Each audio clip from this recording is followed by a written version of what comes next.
And at the time they hire Alan Kay, he had just written this paper.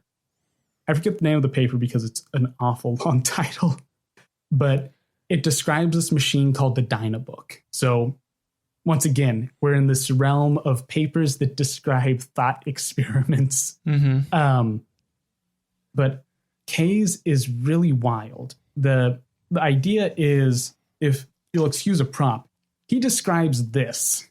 No, really? Yeah. Wow. In like 1964, 1965, he describes a computer system that's the same size and aspect ratio as a piece of paper. On its face is a screen that's touch sensitive. It has a small keyboard below it, which he notes at the very end of the paper, you don't need a physical keyboard. You could replace it with a keyboard on a touch sensitive screen. No. It runs graphical software. It can connect to other of these Dynabooks using a network. You can download, say, books or software onto it. Children can use it for educational and recreational purposes. And a businessman could use it for getting business done. So he describes a tablet computer, and what's groundbreaking as far as the trek towards personal computers with Alan Kay's work is he describes the Dynabook as a device that children or professionals can use. And prior to that, there had been some computerized systems for kids which were really simplified. There had been kind of attempts at teaching kids how to use computers and how to program, but that was always a separate thing from a serious computer user. Kay's vision with the Dynabook is, no, this can be the same thing. This can just be a computer that can do whatever you want, and we can make it simple enough for a child to use and flexible enough for an actual like computer user to use, which people hadn't really done before.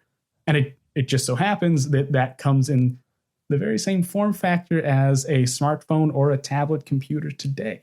Yeah, wow. That's crazy that touchscreens are mentioned so much, because that feels like such a recent thing.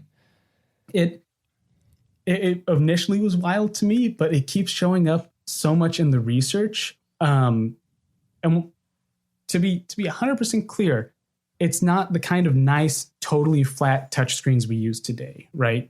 Because like on phones now, that's completely flat.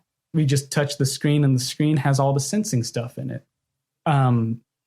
These early touchscreens, the idea is there'd be a bezel around it that had infrared beams that made a grid. So the idea is you have this grid of invisible light, and when something gets broken, the computer can figure out, oh, that's grid point 5A or whatever.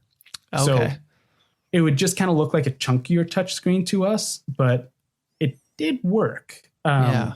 So they had the idea, but they were using... They're using what they have. Yeah, they're using the technology they had at the time. Yeah, I see. Like how back in the 30s, Vannevar Bush is like, oh, we can put books on microfilm because that's the best they had. Yeah. Hey, thanks for watching this video. This is my dog, Murphy, and these are dog treats. Now I'll give Murphy one of these dog treats, and all you have to do is press the like button. Just press that little like button right down there at the bottom of this video, and this sweet, adorable, cute little puppy gets a treat. All thanks to you. All right, you did it? Okay, I believe you. You said you did it. There you go, Murph. She got that treat because of you. Now, I'll eat one of these treats, and all you have to do is click that subscribe button right there, pointing to it. Just click that subscribe button, subscribe to Curiosityness with me, Travis DeRose. Get lots of good video, and I'll eat this treat. All right, you did that too? That's not very good. Bro, not very